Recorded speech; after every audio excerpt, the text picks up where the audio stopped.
Hello, operator. Or should I say central? Give me Champlain 111. You know, actually, there were telephone numbers 1, 2, 3, 4 way back when without the prefixes. And then when I first came to Plattsburgh in 1961, there were prefixes like Axminster, Jordan. Remember those? And then they suddenly went to numbers, and all the fun went out of the telephone business. And now it's really, really terrific these days. You just hit a button and it dials all by itself. There is no central. There is no telephone operator on the other end unless you need one. You know where we are today? A place that I haven't been back to since they had an auction after Bob Venn died some time ago, and that was a tragedy almost 4 years ago since we've been doing our little corner. We're back at the Champlain Telephone Company. Talk about a stalwart business in the North Country on the northern tier. One of the best, one of the oldest. And we're sitting in the boardroom. They plied me with a cup of hot coffee. And we're here with Chris. What's your last name again? Reno. Chris Reno, you're vice president up here. Yes, sir, that's correct. And we're not going to tell people that you lost 85 pounds because you're looking so good next to me. Thank you very much. You are looking great. How long you been here, Chris? I've been with the company since 1993. And where'd you come from before that? I came from Vermont before that. I worked for a telephone company over there for a few years. It's really decent to have small telephone companies in existence in communities such as this. And we spend a lot of time talking about the value of the great community spirit that we have in the North Country. It's like neighborhoods in big cities, but these communities are terrific. We're recording this in the first week of June, although the weather belies that. We had some really brisk winds as I drove north on Route 9. But we are pleased to be here in this community. We went to a beautiful parade in Morse Forks over the weekend, had a lot of fun, got rained down on the way home, so what else is new? Chris, did you know much about the company when you came here? Certainly not when I came here, no, but one of the things that really interested me was the history of the telephone company. And so I've done a few things in the past and done some research and found out some real interesting things about the company. It's a great company. You got a slideshow. I mean, we're going to be really regaled with all kinds of neat stuff today. Our audience will learn more than they ever dreamed they knew about Champlain Telephone Company. Why don't we begin? Okay, sure. This picture that we have up here right now shows New York City at the turn of the century. As you can see from the poles and all of the wires, there were just wires everywhere, and it was really just a mess. And one of the real interesting things about it is that despite all those wires, not all of the systems were connected together. There was more than one phone company in New York City at that time. And so I could have a phone and you could have a phone and we could live right next door, but I may not be able to call you if we weren't on the same telephone system. So this is just one of those intro pictures that we have. And here we've got an old picture of the operators in Champlain Telephone Company. I believe this used to be when they were on Pine Street at the old central office over there. Expected to see Lily Tomlin in there somewhere. We might have a picture, you never know. Today the Champlain Telephone Company has about 6,000 access lines, telephone lines to you and me. And basically we provide local service and access to the rest of the world. This is a picture that we recreated. It's a rendition of what the desk of the president of the company looked like some years ago. And you can see pictures of old and those kind of things. The Champlain Telephone Company was founded in 1903 and has been family owned and operated ever since by essentially the same families. In 1903 it was founded by 3 local families, the Knapp family, the Southwick family, and the Spellman family. The Knapps and the Southwicks have continued to own and operate it ever since. A couple of years there'll be a big celebration around here, huh? Yes, sir. We're already planning for our 100th. Despite being a small telephone company in a rural corner of upstate New York, Champlain Telephone Company was the first company in the state to have an all-fiber optic backbone. And what that means is that our major systems and components were connected together with fiber optics. Here's one of the original founders of the telephone company, Mr. Orrin Southwick, and he was the president of the company from 1912 to 1933. And this is Mr. Maurice Knapp. He also was one of the original founders of the company, and he was the president from 1933 until 1950. Here's a great picture of the first telephone office, the cord board back in Rouse's Point. Love it. And it doesn't project too well here, but boy, it's just a fabulous picture. Here's Mr. Ken Knapp. He was the president from 1950 until 1965.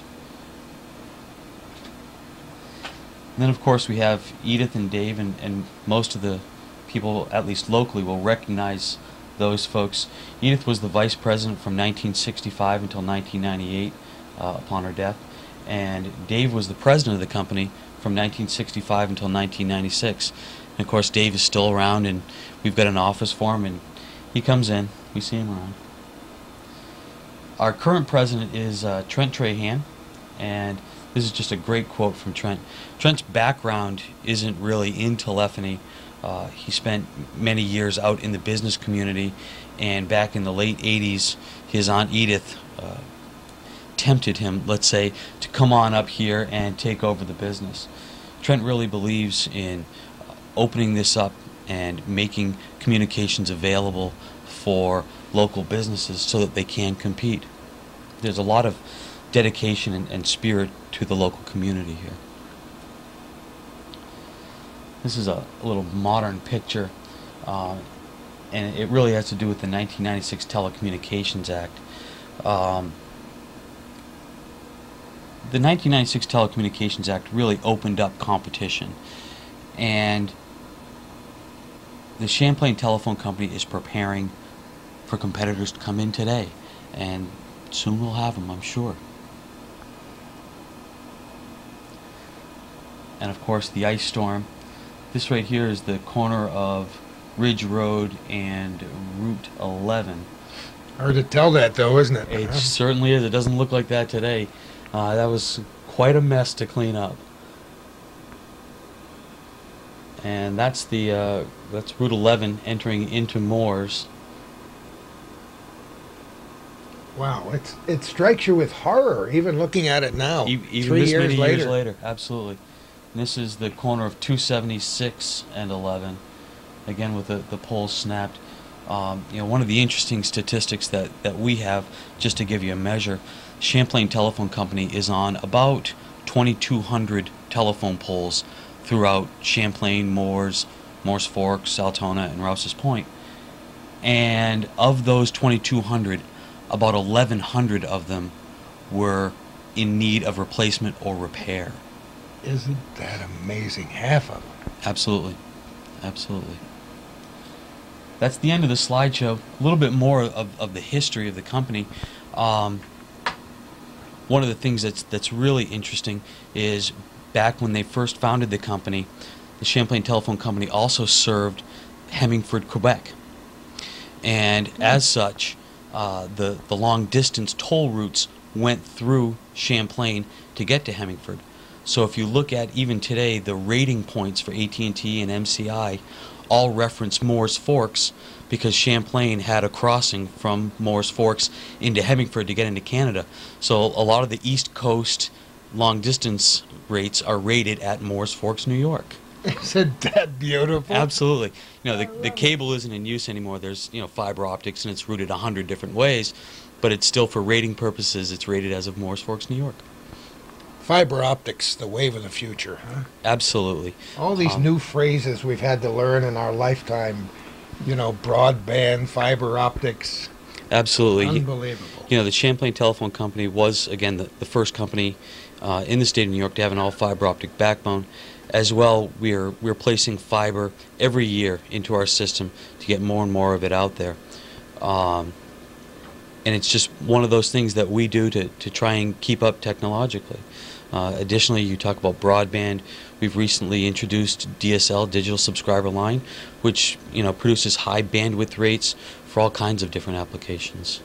There's so much to learn, and it behooves the customer today to learn, right? Because it's a big bad world out there. Absolutely. There's a myriad of services available from different vendors. Again, the Champlain Telephone Company serves one piece of the pie, but you can get it all here. What a way to end that conversation. Chris, thanks so much. Absolutely. Thank you, sir. Back to the real world with you. I'll get back to work now. Thanks again, Chris. Oh, okay. You can stand there. That's fine.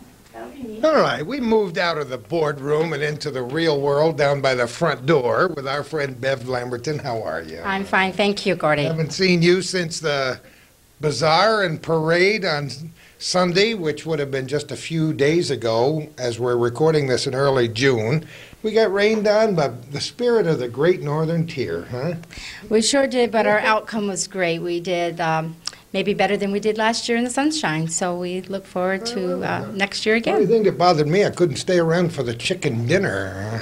I saw Calvin lick at his fingers after it was all over. But we're downstairs in the front lobby. Bev, your job here is what? I'm customer service manager of Champlain Telephone Company. And you've been here for a while. A few years. You don't want to tell me how many? It'll be 33 years in June that I've been with Isn't Champlain. that great? And she doesn't look a day over 34, does she? Thank you, I'll take that compliment. What are we looking at down here? I saw a whole lot of phones. I knocked one of them down when I came in. Calvin said, don't touch anything. This is our display of phones that we sell at Champlain Telephone. Anywhere from touch tone to color phones, recording phones, voicemail phones, caller IDs. We have quite a wide selection of phones that we sell to our customers here locally. It's amazing. There are a number of independent telephone companies still left. I'm not sure our audience realizes that, and that's one of the main reasons we're here telling this story today. And your job entails taking care of just about every facet of the business when somebody walks in the door, right? Yes, we are the first contact when a customer comes into the serving area, which encompasses Altona, Moores Forks, Champlain, and Rouse's Point. So when somebody wants new service, we either take their phone service over the phone or we take it in person. They come in at the counter and we'll do an application with them. Also, while they're doing the application, we offer them all the services that we have. We have a lot of calling features, for instance, like call waiting, caller ID, voicemail, wire maintenance. There's several services that we offer here to our customers at a very reasonable rate. Oh, boy, there you go. How big a staff do you have down here working in your office? I have 3 customer service reps. I have a receptionist, and I have a part-time customer service rep. Okay, so and wait a minute. Who have we got over here? Let me just stick the microphone. Who are you? I am Ron Garrow. Hey, Ron. How are you? Did you make believe you were on the phone when we came through just so you wouldn't have to talk right away? No, I actually was on the phone with a customer. So what do you do here? I'm the senior customer service rep, and I answer all the incoming and calls that come in from the customer service, and as well as my coworkers. And we handle all of their billing questions and new service features that they want to add to their lines, like caller ID, call waiting, and any questions they have about their long distance, and all the carriers that we help out. There's a lot to know when you're on the telephone, isn't there? Yes, there is. You better know your stuff, because they sometimes, I imagine, you get tough questions. We do get some tough questions, but we have support of different staff within the company. If we can't answer them here directly, then we go and find the answer, and then we give it to the customer. Are you a local guy? Are you from around here? I'm from Plattsburgh. See that? No, Plattsburgh is local. Didn't take me long to come up Route 9 today. No, not at all. And I enjoyed making the trip every day. That's great, Ron. Thanks a lot for Thank talking you. with us. Put everybody on the spot and make them sweat just a minute. Since Bev has been here the longest, we make her sweat a little bit longer. Isn't it great to work for a small company like this? I've always said that. You could move to the big city with your talent and your knowledge. You could move away from here, but you've decided to stick around here, and it's great to work for a company this size. It sure is. All the years that I've worked for Champlain Telephone, I've enjoyed every year of it.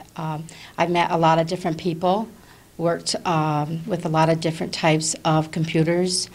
When we first started, we were doing everything manually, but we've changed at least 5 times on different billing systems since I've been here. So it's been a challenge, but a good challenge. Technology alone is hard to keep up with, isn't it, huh? Yes, it is, but I feel that Champlain Telephone Company is on the cutting edge of technology, and I believe that we have everything that the bigger companies have to offer, and maybe more. Right in your hometown. Right in my hometown. That's great. Bev, thanks so much for being with us today. You're very welcome. Thank you for sharing the time with us. We're upstairs in the thin air again. If I breathe hard, you'll know why. There's oxygen is limited upstairs in this office. Boy, we got 3 stalwarts here. Look at this crew. Yeah. Who are you? Steve Southwick. Now, there's a name that we heard in the history of the Champlain Telephone Company when we began. How do you fit in with these ancient relatives of yours, Steve? Orrin Southwick was my great-grandfather, and he was one of the founders. That's kind of neat to stay with the company. Have you worked here through your adult life, or? 18 years this year. I'd say that was pretty much adult. I certainly will never tell. What's your job here, Steve? Outside plant engineer. That's my classification in the company. Actually, I do a lot of planning and work with regard to future growth in the area based on industry or developments, residential developments that come into the area, and also to try to expand services to customers from where they currently are out closer to them by putting remote equipment out in the field. So what you're telling me is you don't have to stay inside in the office all day, right? No, you're exactly right. It's not a bad plan, you know. Yeah, that's kind of a good equation between the two that you picked up there. I like the way you did that. Yes. So you're how far ranging do you? I know you go to Altona. Yes, we do. We go as far west as Altona. We far south is almost to Miners Woods in Chazy.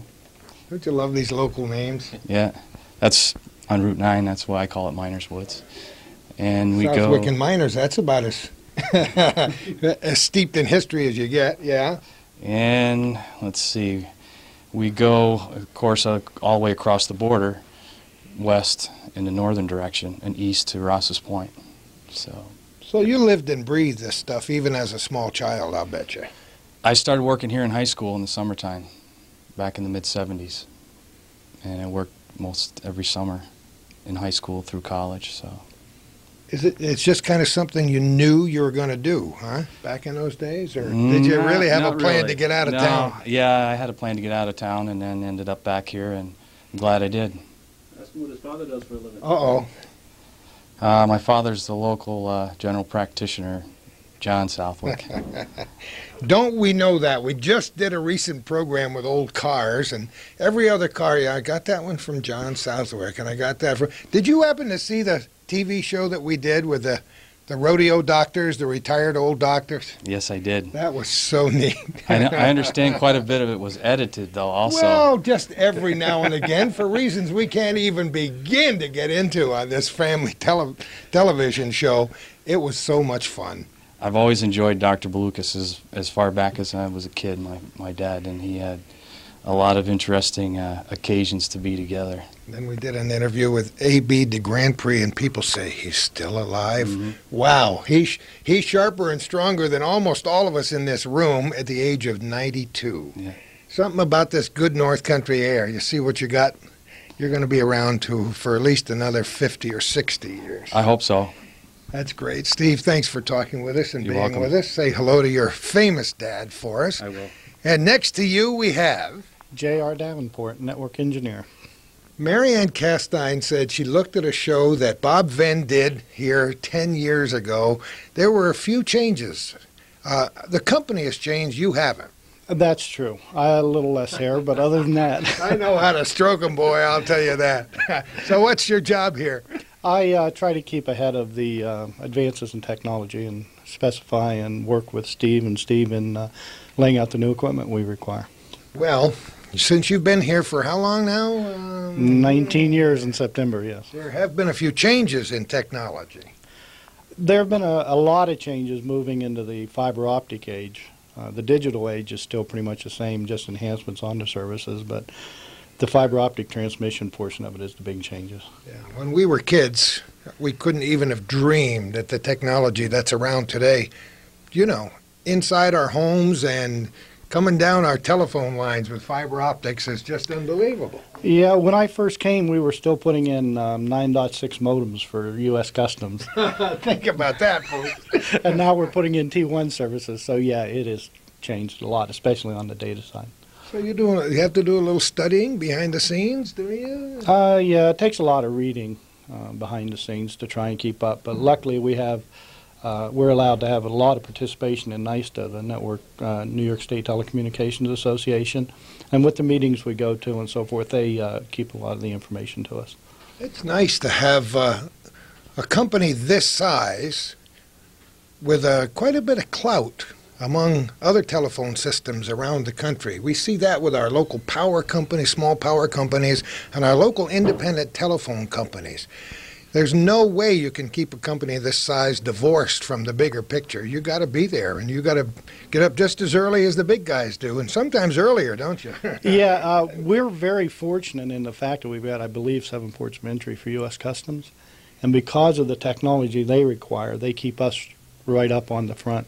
And in most cases, we deploy equipment before a lot of the major companies do in the state. And because of things you do and other people do, and no longer is Champlain, Rouse's Point, Moores, Altona, these small communities just separated and hidden up here in the northeastern corner of New York State. Our little secret is getting out. Definitely getting out. Almost everyone in the state knows where Champlain is, especially after a few years back. Yeah, oh, that's true, too. All right, over here we have Steve Pinto, Director of Network Operations. Wow, is that a wonderful title? And doesn't it just roll right off his tongue? Yeah, he does it quite well. He lets us know. Where are you from, Steve, originally? Chatham, New York. Chatham? How does a Chatham boy end up in Champlain? Deregulation. Oh, in a word, deregulation. You got it. We had some downsizing of different companies that I was involved with, and knew some people and was fortunate enough to come up here and meet some more people. We'd like to get the out-of-town perspective every once in a while. We kind of favor our North Country, and we've talked a lot about these little communities and how we actually, instead of being hidden away in northern New York, we're right in the middle of everything here, with Montreal to the north and New York City 5 hours to the south, and Vermont just a quick swim across the big pond. Not a bad place to live. No, it's not. The people are great. It's been a wonderful experience. Let's talk a little bit about what your job is. If you got that big title, you better have a good story for us here. A good story? The two gentlemen you just spoke with, I'm in charge of them. That's the story in itself. It takes all my efforts and energy just to keep up with them and all the jobs they've lined up. Just expand on that a little bit more about what happens in the course of a day for you here in Champlain. Course of a day, we meet in the garage every morning. We speak with the line crew, the installation repair crew, everybody that our customers are familiar with, all the men, Dale Carden, Roy Clark, everybody's familiar with. We go over in the garage in the morning, we speak with them, get the jobs lined up, make sure the projects are on schedule, the projects that Steve and JR talked about. New remotes, new cabling. Then it gets down to the basics. Mr. Jones's phone is out of service. Are we going to get there on time and we're going to have it fixed? Are there any cable troubles? And we make sure all those things and those appointments are met. Is this a good-sized company to work with? Yes, it is. In terms of the number of people, so you can keep your hands on just about everything? And it's a good-sized company. It's not the smallest company in the state. As JR mentioned, we're involved with New York State Telephone Association. We're not the largest, we're not the biggest, we're a medium-sized company. And we've got all we can do to keep up with it. Gee, I wish I were medium-sized, but I haven't. Chris was making me look so bad having lost how many pounds he did. So what do you look for in the future? New technology is keeping up with them, making sure everybody's got everything that they need or want, or their wish list, and keeping up with those wish lists. That's great. Well, I know you all can do it. This is the A-team right in this room, right? No matter what anybody else says today, right? If that means access, yeah, we're the ones. Because we're accessible to anyone, basically. Look at the sign in the back of JR. All right, what are we looking at? Right there. I'm looking. The little one down there. Oh. Quite appropriate, Calvin. Does that fit the room? I don't think we could call him Curly, though, right? As long as you don't call him late for lunch. Gentlemen, anything else that we missed that you want to talk about? Just glad to have you here. Well, we're glad to be here. As long as the coffee holds out, we'll stick around. Thanks a lot, gentlemen. Okay, thank you. We're learning a little bit about the Champlain Telephone Company in the town of Champlain, the village of Champlain in the northern tier of New York State today. And Steve Pinto led us downstairs into what appears to be a switching room, right? This is the location of our mainframe. Yes, the switching room's right next door. The cables from the outside plant, they terminate on the frame. Every appearance on the roads eventually comes back here. So our first connection would be from the central office line side over to this side of the cable, which then goes out to the roads where your houses are located. I thought I had a lot of spaghetti behind my television set. Look at this. Somebody's got to be pretty smart to know where all that stuff goes. Well, accurate record keeping and modernization of the records, we're up converting all our records from paper to computer now. It is a lot of time and effort that goes into it, and we have a person that works on that daily. Somebody just said that when Hometown Cable did a show here with JR about, Calvin, 10 years ago, things were a little bit different. I imagine this room was here, but the equipment looks different. Yeah, the protecting devices especially have all changed. If the lightning strikes now, it's all modern, takes it to ground. The old ones were used pieces of carbon. It's all been changed out in new framework. Now, when somebody gets a new phone line, does one of these wires represent every single telephone? Yes. Wow. Yes, all the wires do. If you come around on the other side, you get I'll a better follow you. idea. I wonder how many there are right now. Do you have any idea? Close to 6,000. Not entirely in this office. We have other offices. Yes, I cannot believe, and they're all the same color. That would, I'd have to go home early every day. Yeah, if we do accidentally pull off the wrong wire, which rarely happens, but if it does happen, there's a lot of legwork that takes place to find out where it went, and hopefully our records are accurate, and that's what we emphasize, accurate record keeping. You know, we don't ever look forward to terrible disasters such as the ice storm during the winter of 1998, but boy, oh boy, that really stretches the troops to the max, doesn't it, when that happens? Yes, it does, and again, we mentioned NYSTA and their efforts in helping, and all the different organizations throughout the state who got the phone systems up and running and helping us out do that. We're really appreciated. All these wires stayed intact, but all the wires outside were on the ground, as everybody's aware of, all tore up, and all the different colored wires had to be put back together again. It's hard to imagine that the various services that were interrupted by that ice storm were restored in a relatively short period of time. When we look at some of the major metropolitan areas when something like this happens, I mean, they're devastated forever and ever and ever. I complain because I didn't have lights for about 2.5 days. Some people didn't have lights for a couple of weeks, and I don't know how long it took to get the telephone service restored back in those days, but it was pretty amazing. It took a couple weeks in some instances, a couple days for some people, a month for other people. It varied in the extent of the damage on what road we were on, working and getting all the poles set again. Well, it must be interesting just to train new personnel who come to work here. Yes, it is. It's continual education. That's one of the things that we emphasize. With technology changing as much as it is, the people that are employed here have a tremendous opportunity to stay on top of all the different classes that are made available. You know, it's interesting to note that because we mention the word technology a lot these days. We don't live in Podunk anymore. We live in the great North Country where lots of jobs are opening up thanks to many changes after the air base closed, and we have a lot of courses being taught in technology subjects at the local university and Clinton Community College, Right. so we're able to supply that demand. It's very nice. Now, you came from out of the area, but a lot of the people who work here, this is where they live. This is where they've been brought up their entire lives. This is their community, and we try to emphasize that. The entire company is community-oriented. It's been that way since 1903, and all intents and purposes, it's going to stay that way. It wasn't always in this building. Somebody told me this building used to be a convent. Yeah, I tried to be nice when I walked down the hallways. It's different ends of the spectrum.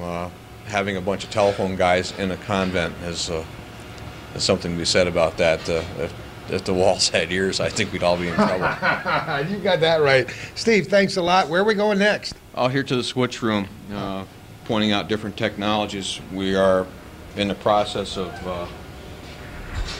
hooking up a new switch. I can show you the differences in size is the greatest thing. It's being installed right now currently by some vendors that we've hired. All right, take us there. I'm ready to walk and talk. This is our old Alcatel switch, which we are currently, all the trunks from the outside world still come through it. This is not what everybody's getting dial tone from presently. We have another switch in the other room. We're currently changing and taking all the features of this switch, shutting it down, and taking those features and putting it into a new switch made by a different company. And that is in another room. Just to give you an idea, if you take a look over here, there's a smaller switch that we're installing for special services that we're going to be providing in the coming years. Just as an idea of the technology and the changes, this one frame, for instance, is going to be able to offer a great number of services to the community in the future. That one frame will replace a lot of what you just saw of that old switch, that blue one. Yeah, that's somebody said as we walked through earlier, as technology advances, the equipment gets smaller and smaller. I wonder when it's going to disappear. I don't know. Pretty soon it'll all be on a tabletop, just like our PCs. I don't know where it's going to go. But we can show you the newer switch that we have in the other room. I'm following you.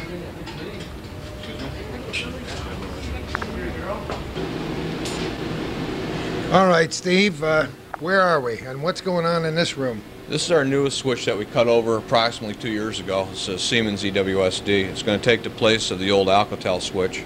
Dial tone, as we know it in people's houses, this is the switch that gives us that dial tone today. And everything is in modules? Everything's in modules. One circuit pack, one line card has 8 different lines on it. And it couldn't. And the older cards have 4 to a card. So these cards still do a lot more. They offer newer services, ISDN, switched 56 services. The old Alcatel switch, we couldn't get that out of it. We had to upgrade to a new switch to keep on top of all the technologies that everybody wants today. It costs money to run a company, even a small company, doesn't it? And you have to keep up with the technology. That's the double-edged sword. We try to keep costs down, but as people demand newer and better and greater services, we have to improve on our switching technology. So you've got a lot of equipment in this room. We're just looking at the back of one bank of equipment here, right? That's correct. As soon as we get everything up and running and move all the trunking into the newer switch, which we're standing in front of, the other room will have a lot more space in it as we remove a lot of the old equipment. I'm just peeking over your shoulder. Are these batteries? What is that? Those are batteries. If we lose our electrical power, those batteries... Let's walk in there. Can we walk in there and let Calvin get a close-up of it? Wow. I don't know much, but I think I knew I think I knew they looked like batteries when I came in here. That is amazing. People's telephone lines are run on DC power. It's not the same electrical current that they're used to that lights their light bulbs. It's all DC, so we need batteries just like going in your car, your automobile. If we lose our electrical power, these batteries will maintain people's phone service for around 8 to 12 hours, depending on how much draw there is. Hopefully the generator kicks on, because these are just the interim. When the power goes off, the batteries carry it. We have a generator in another room that kicks on, and as long as we have diesel fuel, everybody's phone will keep working. There always has to be a backup or two, right? The ice storm Just taught like us on all the that. shuttle. Oh yeah. Yes. But we knew that ahead of time, because we do live in the great North Country, and Mother Nature can play lots of tricks on us, so you better be ready for almost anything. Yes. I think that's a good point to make, because many people wonder why, when their lights go out, they can still pick up the phone. We have our own electrical supply. We generate our own power for the telephones. The technology is amazing. I can't even imagine who designs all this stuff. Do you get into the design of this equipment at all, or? Not the equipment itself, just our network. As we talked with Steve and JR earlier, we all work as a close team. We talk about designing the networks, where the fiber optic cables are going to be run, what they're going to provision, all those things. We design our own network, but not the equipment that runs it. I think it's great when somebody said, when I asked you, how does your day begin? You said, we get together in the shop and talk about what we got to tackle today, try to solve yesterday's problems and try to anticipate something that might come down the road today. Right? That's what it's all about. We function as a cohesive team. Everybody helps each other, and that's part of the area in itself.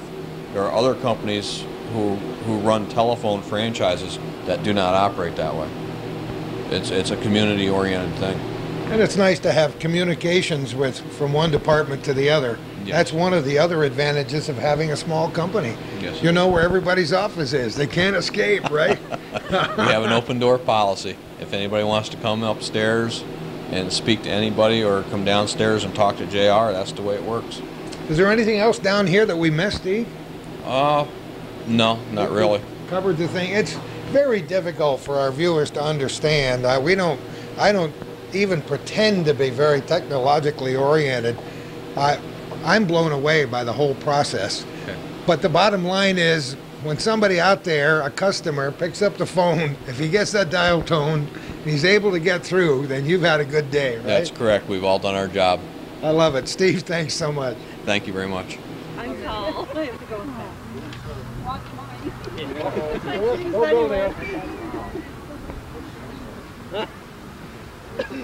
Isn't this a wonderful group of people? I fully expect to be given some kind of potato salad and cold cuts when this whole thing is over. If we're going to get together for a lunch, no, I already got my cup of coffee. It's okay. We're standing outside a business that is called the Champlain Telephone Company. The sign's almost as big as we are. It's been a fixture in this little community of northern New York and the northern tier of New York State since 1903, and it's still going strong. And Marianne thought it would be a good idea if we just got everybody out here. We're talking whatever day this is, on the 4th day of June 2001. Temperatures are a little cool out here, and we're expecting a lot of sunshine within the next few days, or we're going to get everybody in this telephone company to file an official complaint with the weatherman. It's great to have everybody here today. We thank you for showing up for just a few minutes. I'm just going to walk down the line and talk to everybody, have you give your name and tell us what you do. We know who you are, but you might as well be the first to announce. Trent Trahan. He's the man, in case anybody wants to know. John Andrews, I'm the Director of Human Resources here. Hey, John. Kevin Kastner, computer operator. All right, let's sneak behind. Bill Obry, cable splicer. He tried to hide, but that wall's pretty strong back there, Bill. We know you, Steve. Steve Pinto, Director of Network Operations. Yeah, and he's a good tour guide, too. Hi. Julie Henkel, Central Office Technician. Hi, Julie. Steve Meyer, Information Technology.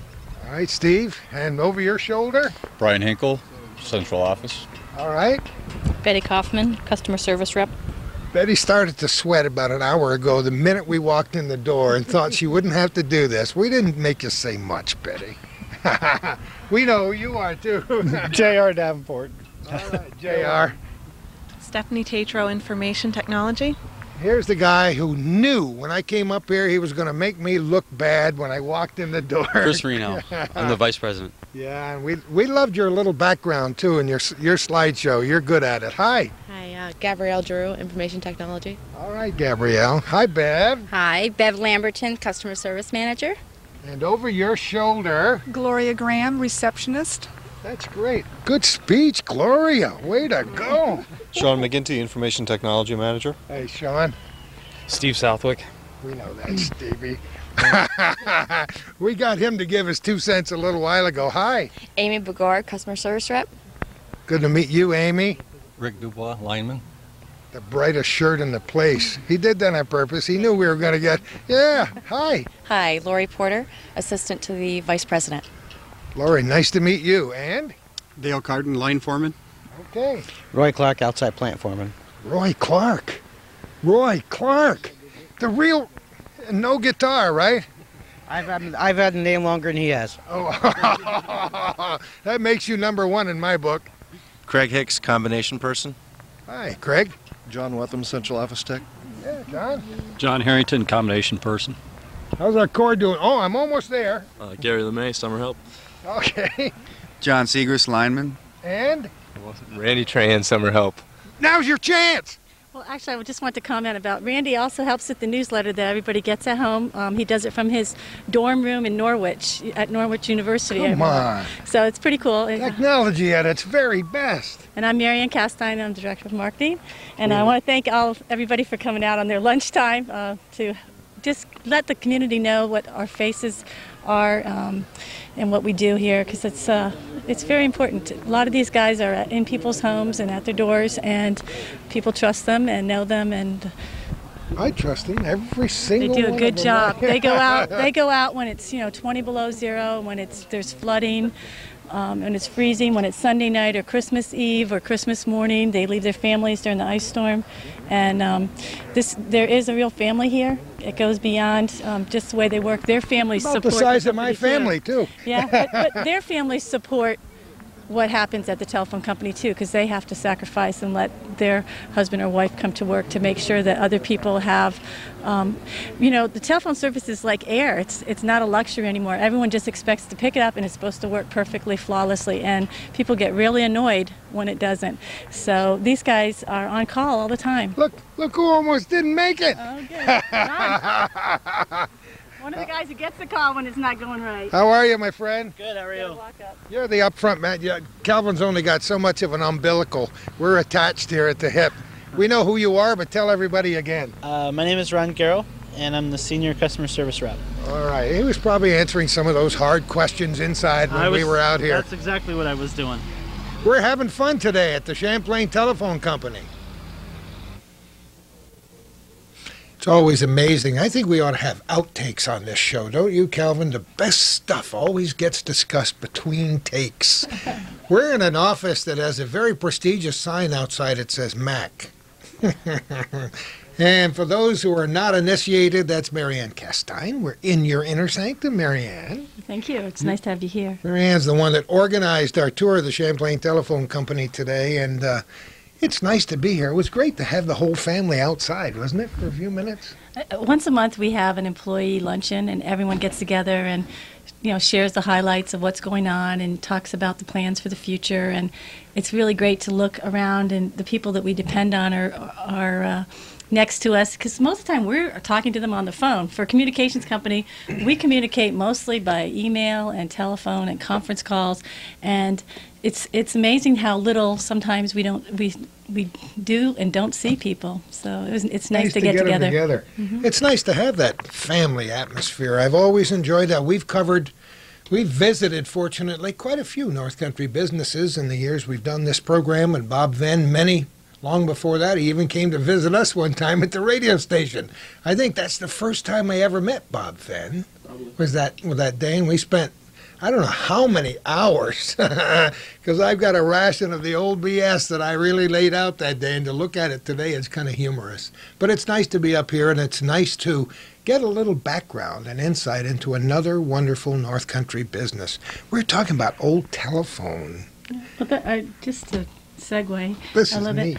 bit. My job as a marketing director is telling the story every day. Sometimes it's the newest story, the newest chapter, and oftentimes it's taking pride in the history of the company. And one of the things that I took on myself since I got here was gathering the history. And one of the great opportunities is once a year we have the retired employees come in for a luncheon and we honor them, and they share stories and they share their artifacts with us. And as we're getting ready to celebrate the 2003 100th birthday of Champlain Telephone Company, I expect we're going to be having a lot more of the retirees in. Dave Southwick's been in on one planning session already, and we're getting together all the old phone books and all the old newsletters and the pictures and the stories. And I'd love to get some of these people on video to hear the operators talk about how they'd be in a building and someone would call and say, "Get Doc so-and-so, Mrs. Brown's going into labor," and they'd say, "Oh, you don't want to call him there. I just saw him going to the restaurant with George." And, you know, they called the restaurant instead of calling the doctor's office. And the operators were such an integral part of this community at the time, and when they got phased out, it was really an emotional time for this community. And you know, it was the wave of the future, and Dave Southwick had to make a decision, a business decision at the time, and it was hard felt. I think it was very emotional, and it was. But it was the right decision in retrospect. But most of those people, if they didn't retire because they chose to, they found other slots. That's a subject for a whole nother television program. Because I know a retired telephone operator who was on the switchboard on Pearl Harbor Day, when the announcement was made. Can you imagine being a telephone operator that day? It's sort of vivid for me because I just saw that movie Sunday. But did you really? Did you like it? I did. It was interesting for me to watch it. It wasn't what I thought. It's really a big love story type of deal, but the history of it and the number of people that were killed, it was more than I remembered. The Arizona, and I remembered it was a lot of people, but it was like 3,000 people total, and then over 1,000 on the Arizona. So that was interesting for me. I really didn't know that much about it. But we're all learning more. It's the way they tell the story. It's not as historical as I sure. The interesting part of it, and part of the reason, just as an aside, that we interview so many older people, retired people, and people who were in the service, is because I believe the latest figure is 1,100, right? 1,100 a week, is it? A day that we're losing. Second World War veterans. So it behooves us to go and talk to these people before we lose them, because they've got great stories. Wait a minute, I've seen this picture before. That's right. In our slideshow. It's my favorite telephone book cover.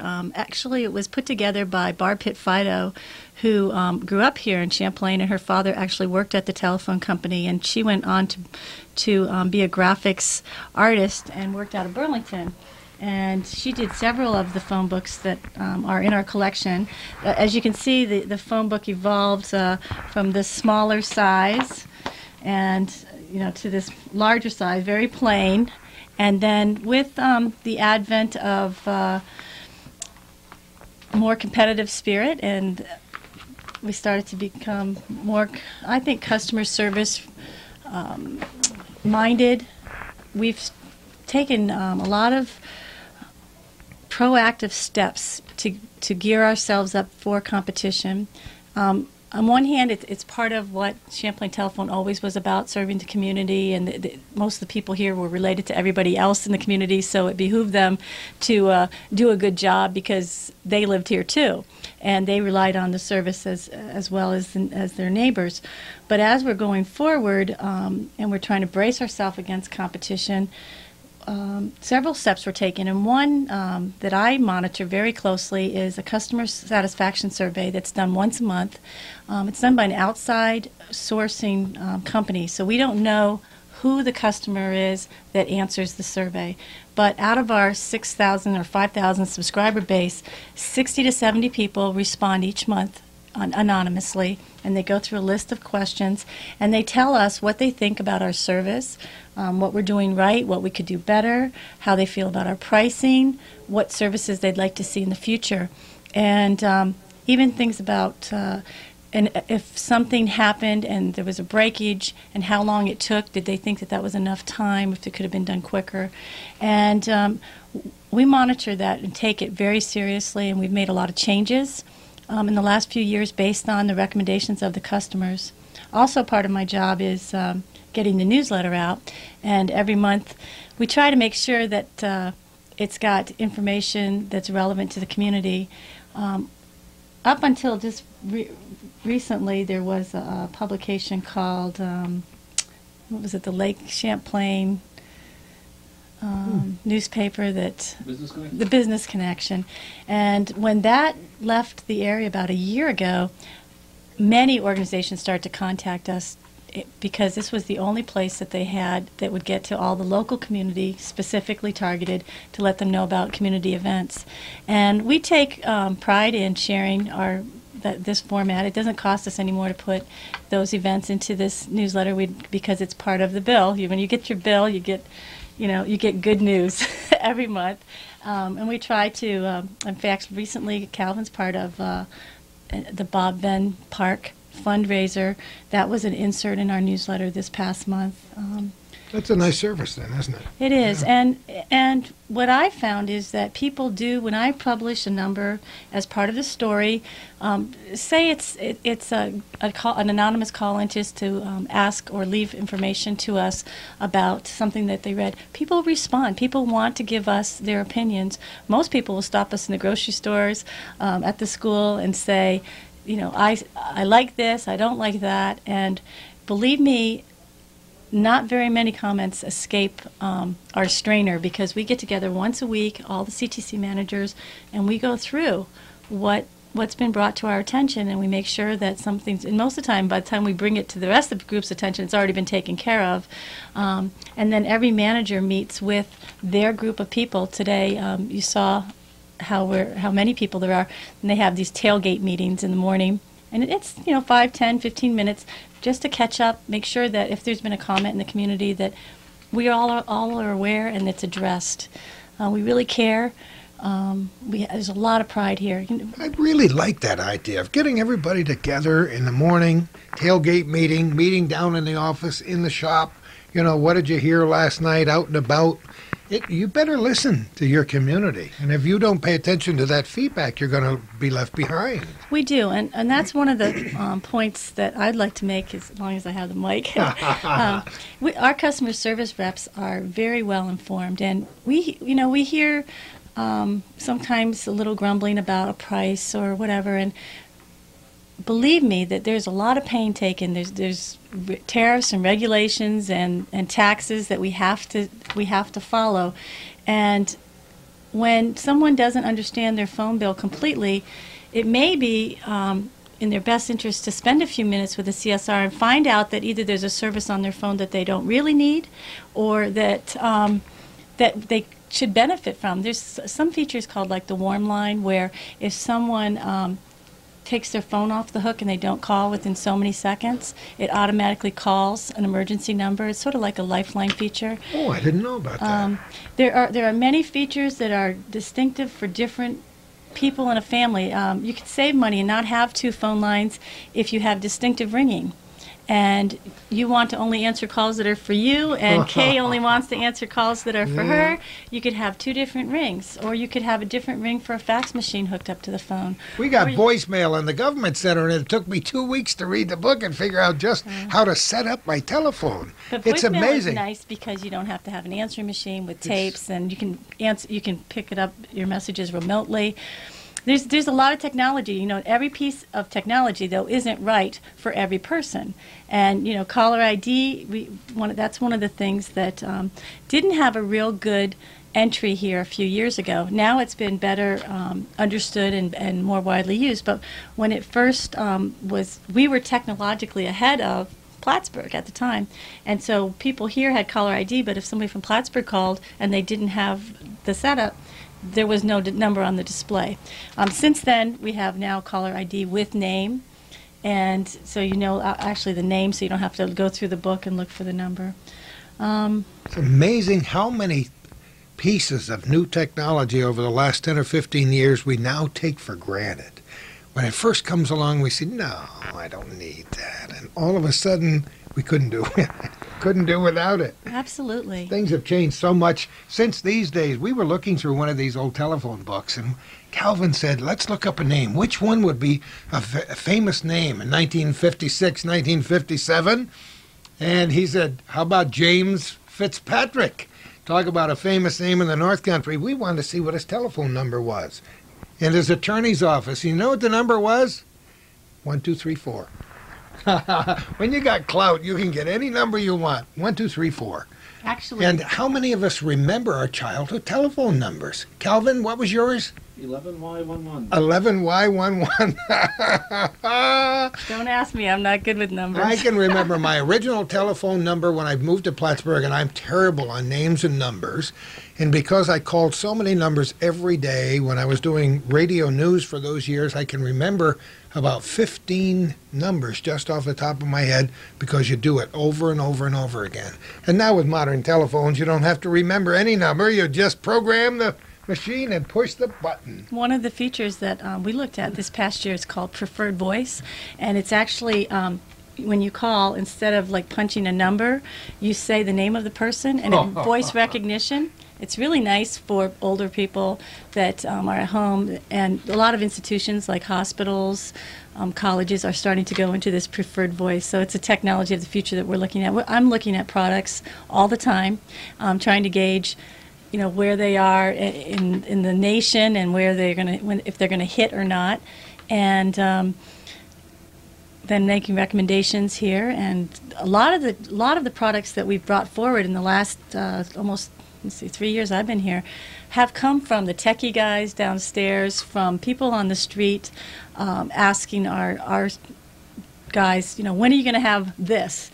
And they're coming back, when are we going to have this? And so, you know, that we have the drive from the customer base, but at the same time, we're going out, and the company is very supportive of additional training, associations in many professional organizations. We're in NYSTA, which is the New York State Telecommunications Organization. We're in OPASCO.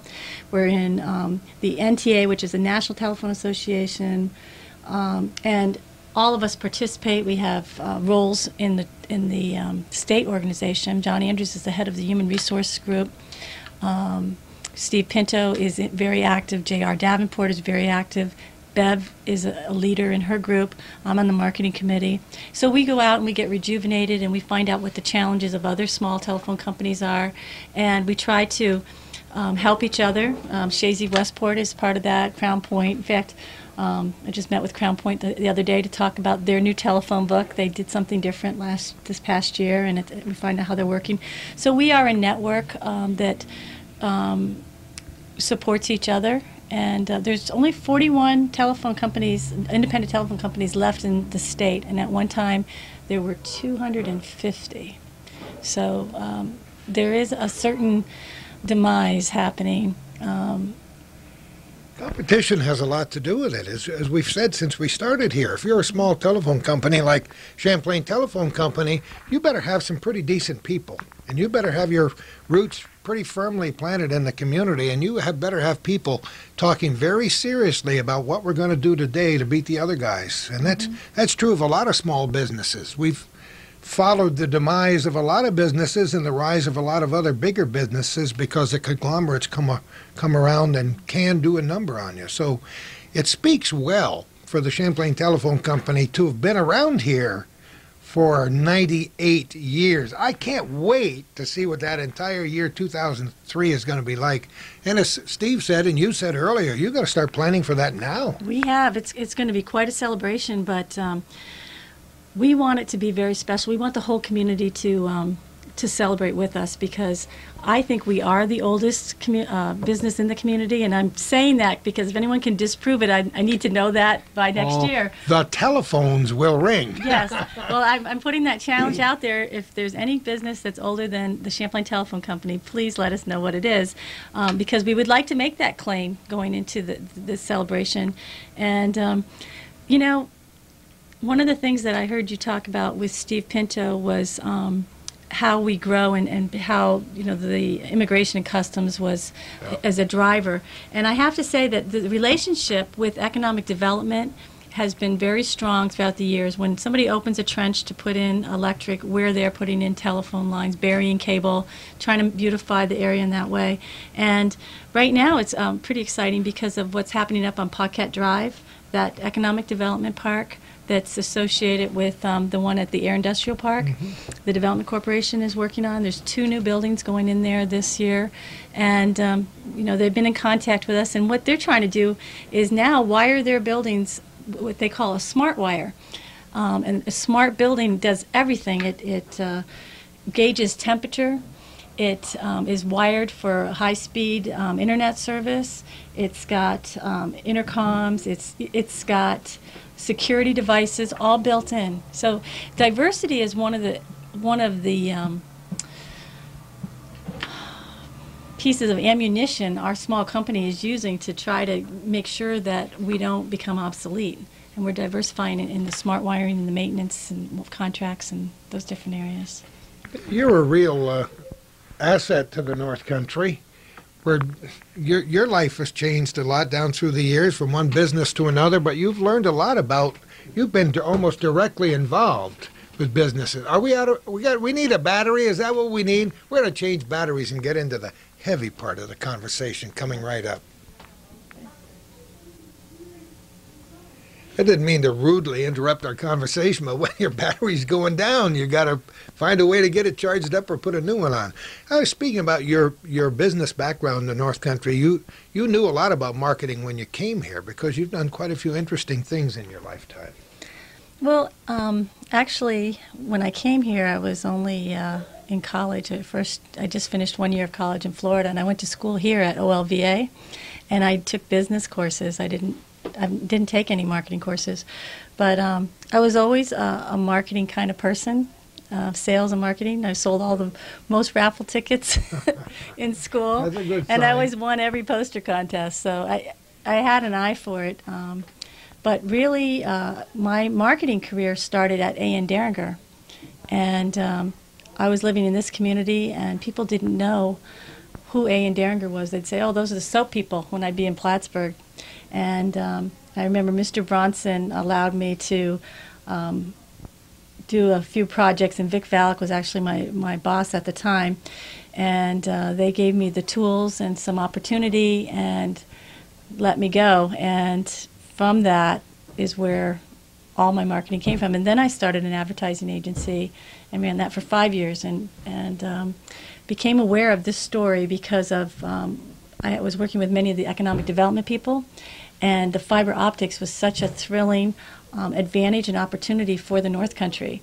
And so in the back door came Chris Reno at one of my Rotary Club meetings talking about fiber optics, and that's how I got involved with the Champlain Telephone Company. And during the ice storm, I saw the level of commitment that they had to the area, and I thought that they would be a good company to be a part of. So far, so good. It's been a great career move for me. I'm very happy. It's very diverse, and it's very rewarding to be able to do this whole historical archiving type of maternal side of it, and then on the other hand be high tech and new wave and exciting and driving some of the new I'm not saying I'm driving the technologies, but being able to bring the word of the new technologies to the community is very much an honor for me. We're all an instrument, aren't we? Yeah. Huh? But you know what? I think you've just succeeded in underlining and reinforcing something that I preach on this program all the time.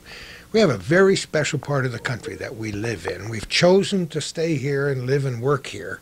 And it's not just a little corner of the world. It's a vital, we have this community and the larger community and the larger North Country community, and we do a lot of things right. Your little company here has done a lot of things first, as well as doing them right, and other companies have done the same thing. And when you get together we're actually recording this just a couple of days before the 2001 Business Expo. And if any of our viewers out there have any doubt that we have some very smart people and some really vital businesses in the North Country, just go to that expo one of these years to find out what it's all about. This is a pretty neat place we live in. You know that? It's a beautiful place. I have never failed to go down the Northway and around that Beekmantown area. There you go. Been filled with awe. I never get tired of the drive. I never get tired of seeing the lake and the mountains. And it's true, the technologies we have are going to allow more and more people to have higher end jobs and be able to live wherever they want. And that's happening now here with the broadband capabilities.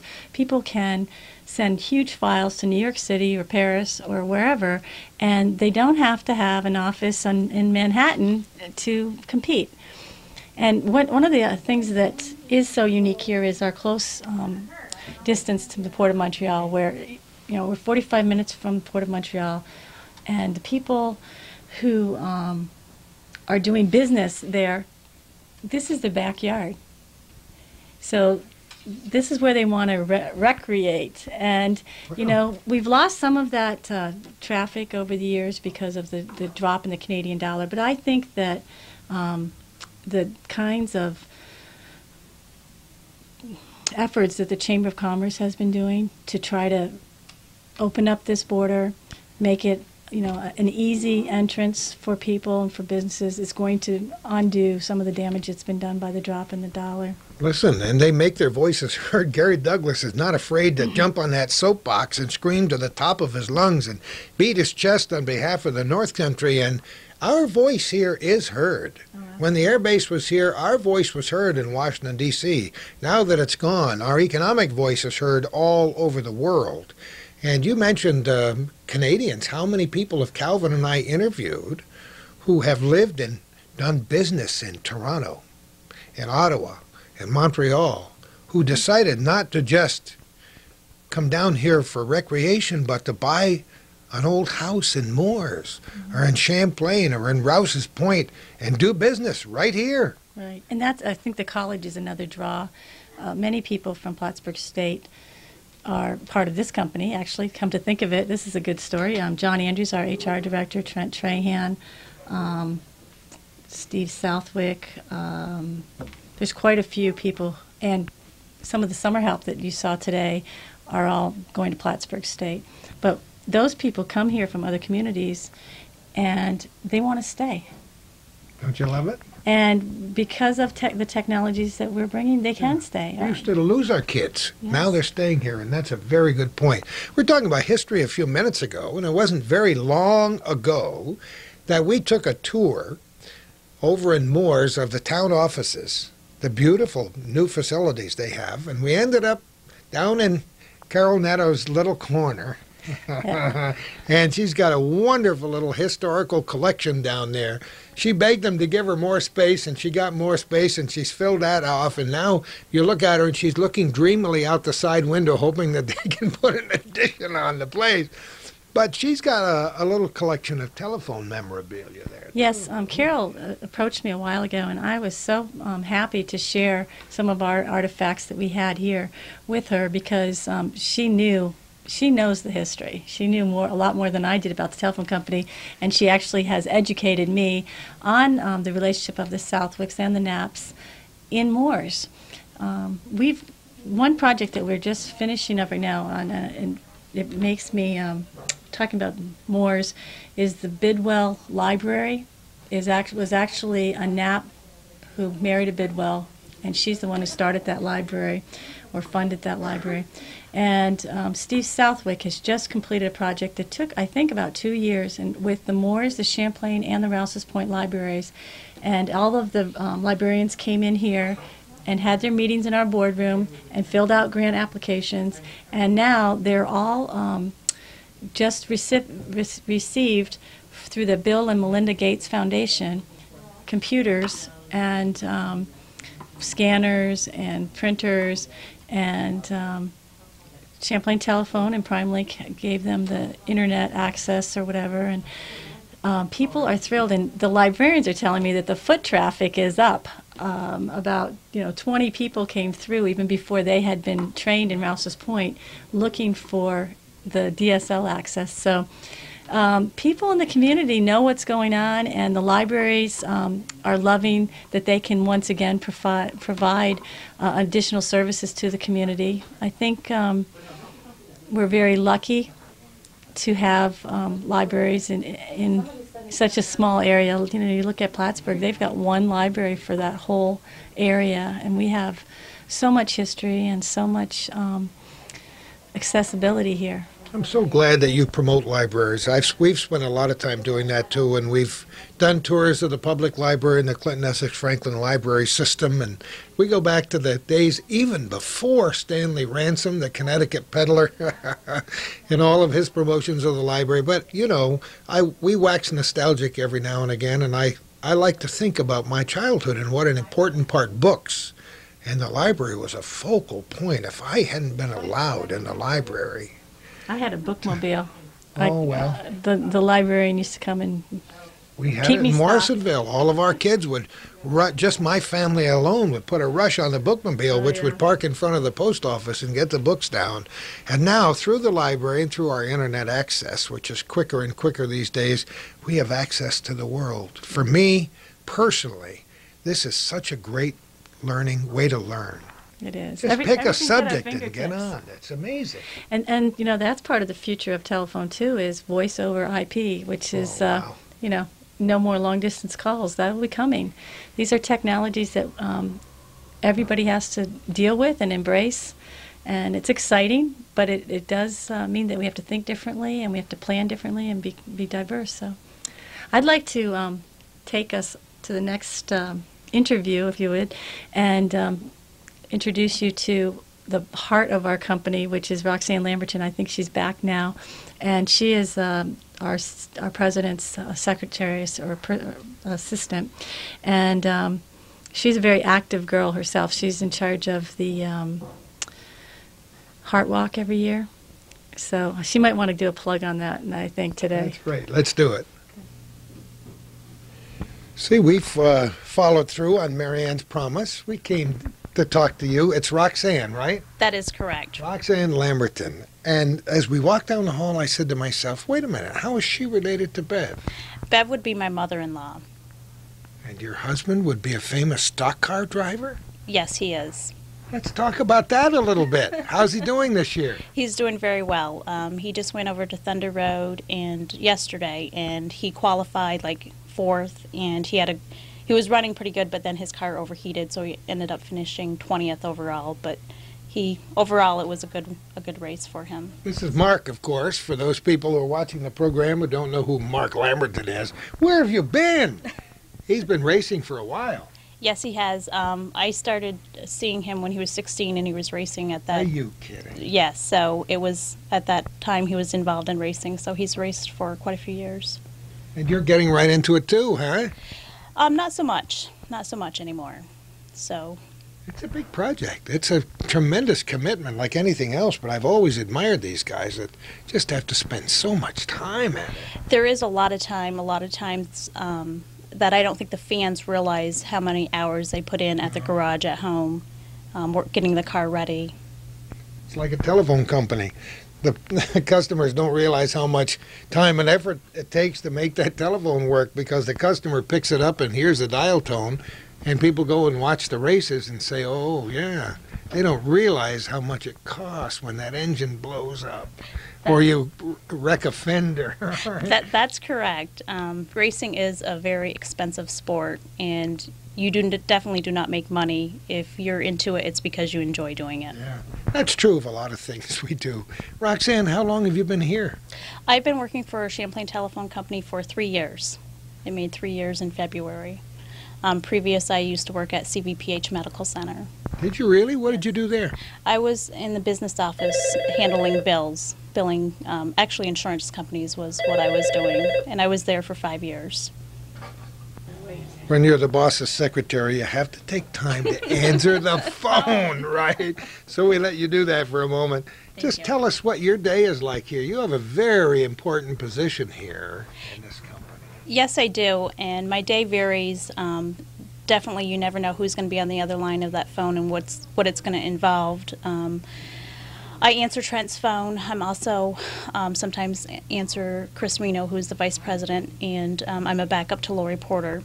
And there's a lot of paperwork. There's mail, there's minutes, there's a lot of typing, a lot of clerical work, filing, scheduling appointments for Trent. It varies. My day is never the same. We always do something different every day. You're a gal Friday, in the strictest sense of the word here. That is true. Normally, if anybody needs anything, they normally contact me, and I normally do the best I can to help them out. It's never boring, I bet. Not at all. I sit down at my desk, if I really sit down, but I'm up and down, and it's like 12:30, 1 o'clock, and I'm like, oh my God, I need to go to lunch. So it goes by very fast. You don't live very far away from here. No, I live in Morse Forks, so it's about 10, 15 minutes away. That's nice. That's not even a real commute. I mean, we've talked to people in big cities who spend an hour and a half or 2 hours or 2.5 hours on a train twice a day to get from Long Island into Manhattan to where they're going.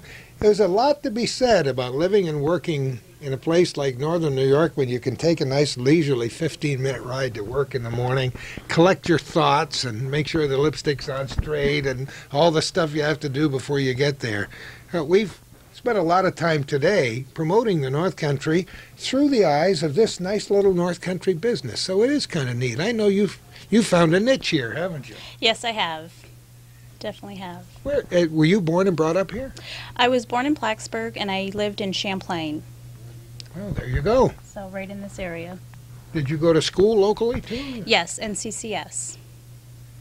And currently, I'm actually going back to Clinton Community class to get a business associate degree in business management. Oh, isn't that great? What resources, educational resources we have here. We've talked a lot about our North Country educational system, and it's a good drawing card for business people and other folks who are thinking about moving to the North Country, and they look at our school systems and say, look at this, the public and parochial schools are thriving. We have great secondary education facilities. We have great colleges, and Clinton Community College, I can never say enough about it.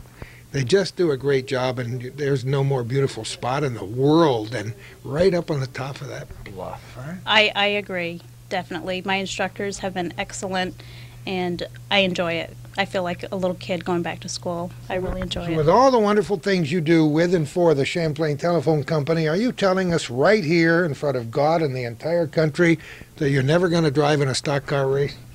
I will never drive in a stock car race. You got it. Good luck, Roxanne. Thanks so much for being with us for a few minutes today, and keep up the good work. Thank you. Could I make one announcement? Wait a minute. Of course. The American Heart Walk will be this year on Saturday, September 29th at the Park Oval in Blacksburg. Registration begins from 8 to 9, and the walk begins at 9 o'clock. It's a fun-filled event. I'm the chair for the American Heart Walk, and we have a vice co-chair this year, and that is Mayor Dan Stewart. So we're expecting a very successful event, and we invite everybody to come join us. Why is it so important? It's so important because the American Heart Association is trying to raise enough funds to continue the research for the heart disease, stroke, and heart attack, which is the number one. Heart attack is the number one killer of Americans, and stroke is the number 3. So they're very high up there on the list. And with the funds that we raise, it goes towards research to help we'll probably never cure it, but find hopefully ways that we can cure it or prevent heart disease and stroke. One of the great things about the North Country that I learned when I first moved up here in the middle 50s and then permanently in 1961, people love to help other people. And all you have, if you can get your message out there and get people to realize there's a need, they respond. So something like your event is always well attended. That is correct. I started like 3 years ago, and when I first started, there was like 300 walkers, and since then, last year we had like almost 1,000 walkers. So Think it's about increased. that in Plattsburgh, New York, huh? It is the #1 walk in this area. Well, slap me with a wet noodle for almost forgetting the Heart Walk. It's such an important thing that you do. Thanks for being so much involved in your community, Roxanne. Thank you. Now we've come full circle, and finally, I don't know, did we save the best for last? Trent Trahan, how are you? Fine, thank you. Not that you aren't the most important person in this building by far, but when I first walked into this room and saw this bench, I said, whoa, that is amazing. I need the full history of that bench. That's great. Well, thank you. I appreciate that. This bench was given to me as a Christmas present from the managers of Champlain Telephone and K&S Communications and PrimeLink.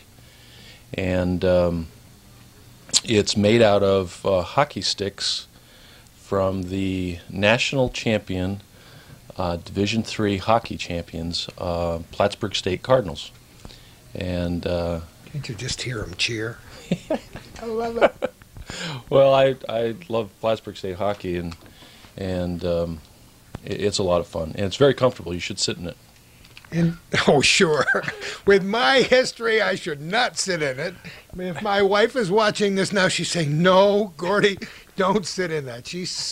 We have photographic evidence of many chairs on the way down. This is very sturdy. It's braced in a number of spots, and it's made with screws. You know, that's really, really neat. And you said somebody came in here and recognized his stick? Yes, we were interviewing Nick Sundberg, who is the All-American goalie for Plattsburgh State. We were interviewing him for a internship. His major is computer science. He actually goes to Plattsburgh State on a scholastic scholarship, and he's a 4.0 student. And he came in for an interview for an internship, and he looked at that chair or that bench, and he kept looking at it, and he said, "Well, that's my stick, and that's Derek Shaw's stick, and that's Brian Murray's stick." Incredible. It was pretty important. You're lucky he didn't try to go out with it on his back.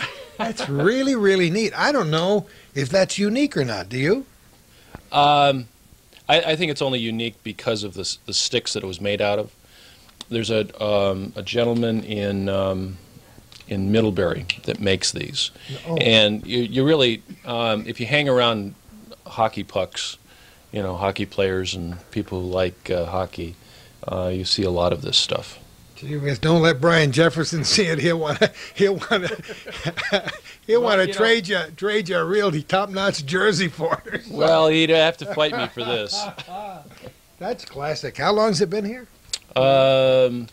They gave the managers gave it to me at the Christmas party, but then it took 3 months to build. So I got a picture, a projected picture. See how we digress. We came here to talk about Champlain Telephone Company, and we talk about a hockey seat. But that's all right. We all have many interests, and I know you're a big fan. Yes, I am. Yeah.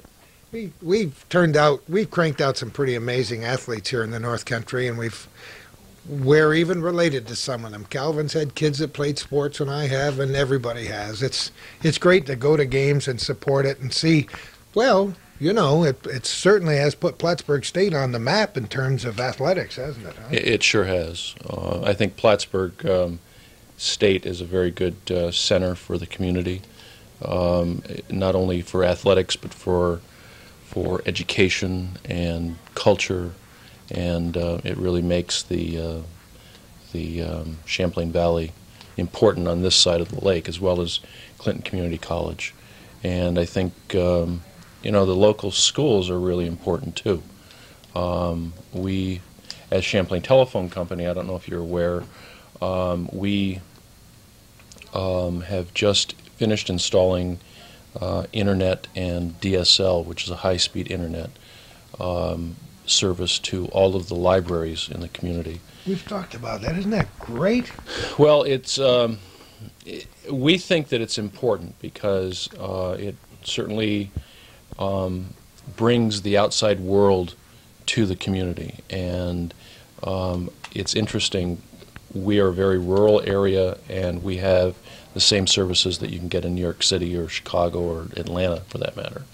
So we got nicer trees and mountains and a big lake that nobody else has got. Yes, it is a great lake, folks. Yes, it is. Yeah, we've got a good part of the country, and we've spent a good portion of our program talking about what a great place it is to live and work. And your little telephone company up in Champlain is a perfect example of this North Country creativity and the fact that we can get enterprising and bright people to stick around to work for a company. Well, I think that's really important. I mean, at first, I speak to an awful lot of people, and they keep saying, what is it going to take to keep the people in the area?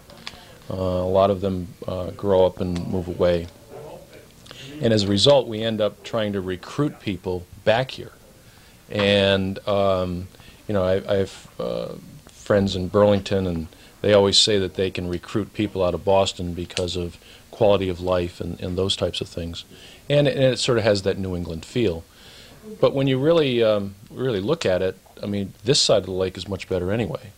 And I always said that. I mean, sorry, Peter. let's face it, the best view in Vermont is of New York. Don't you love it? Oh, he's got it down. Patty wrote the book. So it is nice to be able to be part of keeping people locally, or at least create jobs, or and allow companies to come into the area and be able to support well-paying jobs. We think that bringing the area into the new age with fiber optic communications, and I happen to have some of that on the desk. This little hair right here is probably well, it actually is enough of fiber to provide all the long distance for Montreal.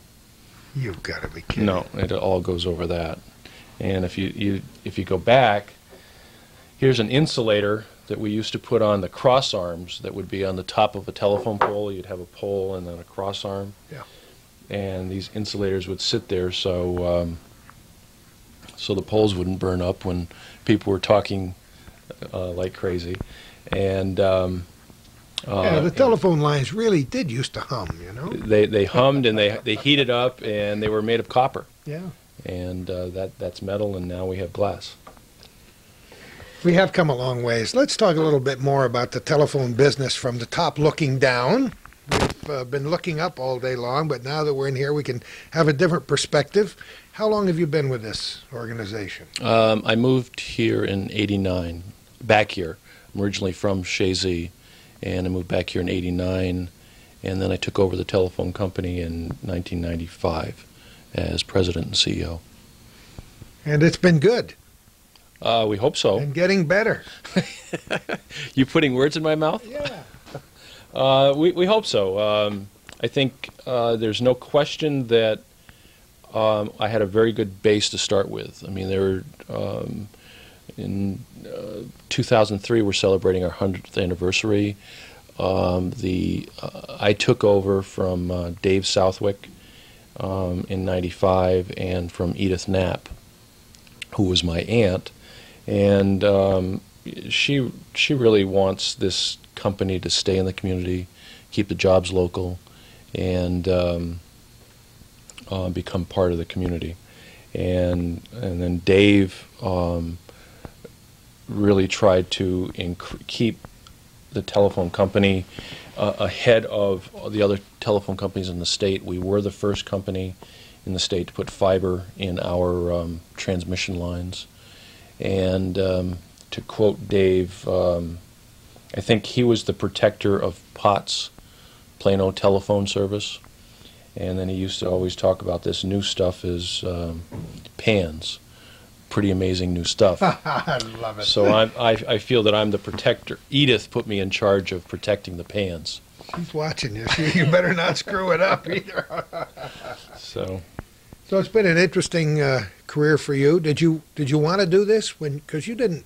You went away from here for a while. yes, it did. I grew up in Chazy.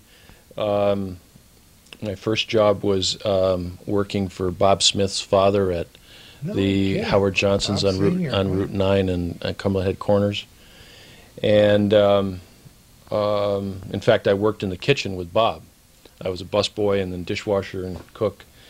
And then went to Plattsburgh State and moved away and was in the restaurant business for 15 years or so.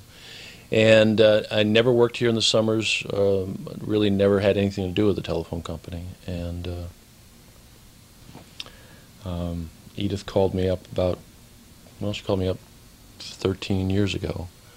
And we talked about coming back here. At the time, I was living in Minnesota.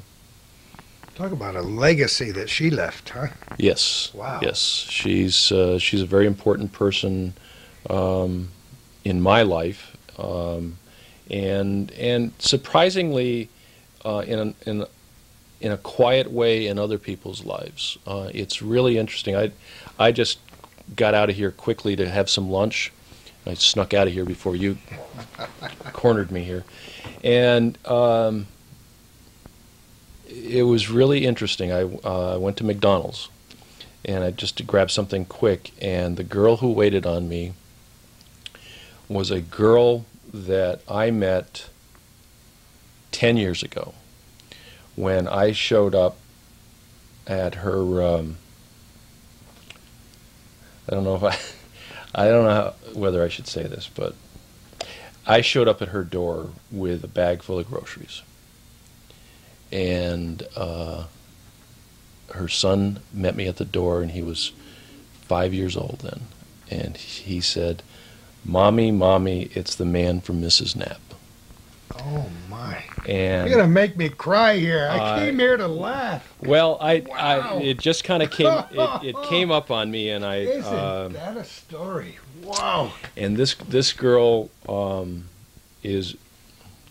is now really made something of herself, and it's Isn't more it great to come back later and say, yeah. And I said to her, and she said Edie would be proud, and I think she would be. I think you have just expressed the deepest feelings and desires that the core of this North Country represents. And it's the thing that Calvin and I have talked about since we've known each other, and that I talked about for 36 years in the radio business, and that other people are preaching about every day.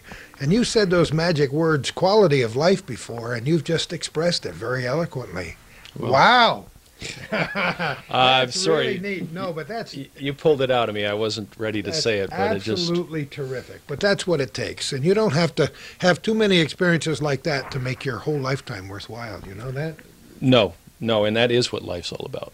And I think, in that's the responsibility that I feel that we've taken over here at the telephone company from my Aunt Edith, from Dave Southwick, from his father and Edith's husband and his father.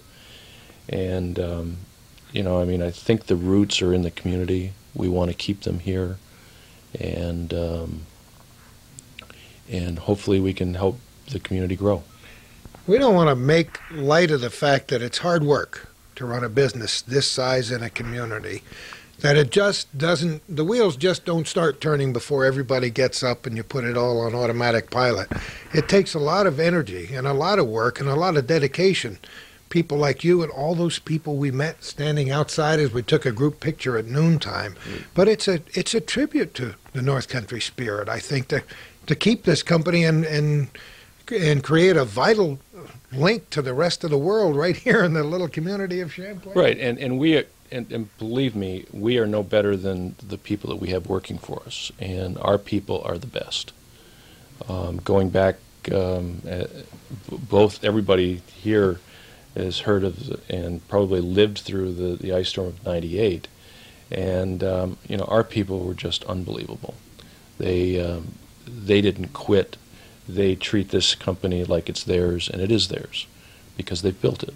I mean, we have people that have been here for an awfully long time. We have a number of people that started 2 or 3 days after they graduated from high school and have been here ever since. They've also, through some programs that we have, gone on to get higher degrees at Plattsburgh, at Clinton, at OLVA, and then we also send people to a lot of telephony schools.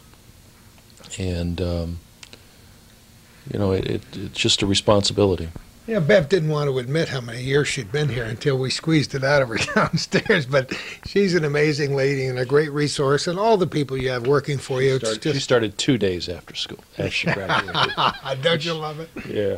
Oh, boy. So. Nobody ever told her to get out of town, so she didn't.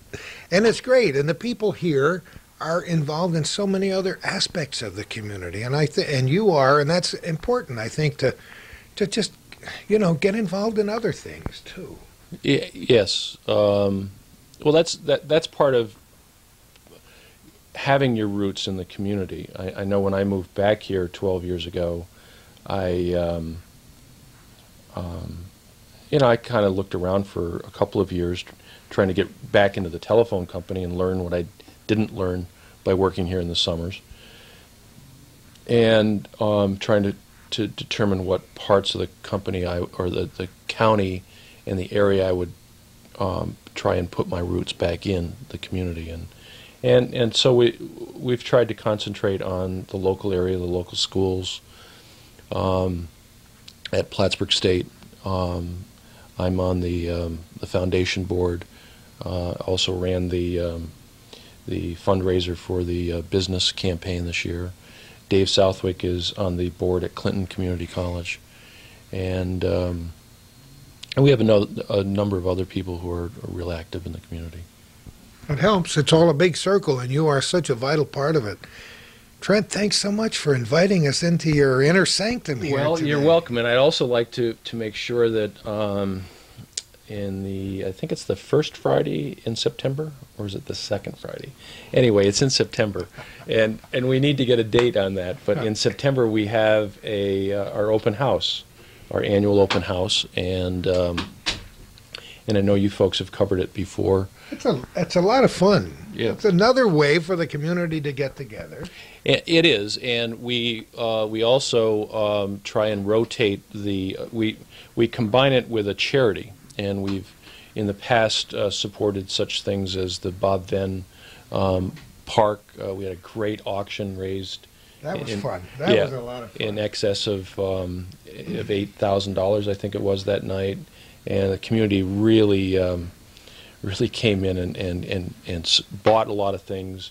And there were a lot of donations, and Art Sonny Spiegel did a great job of. Just terrific. That was a memorable time. Yeah, and when is it? She said the right date. September 14th. All right, we got it. So Mary Ann is covering our proverbial right now. She did a good job at it too. Yeah.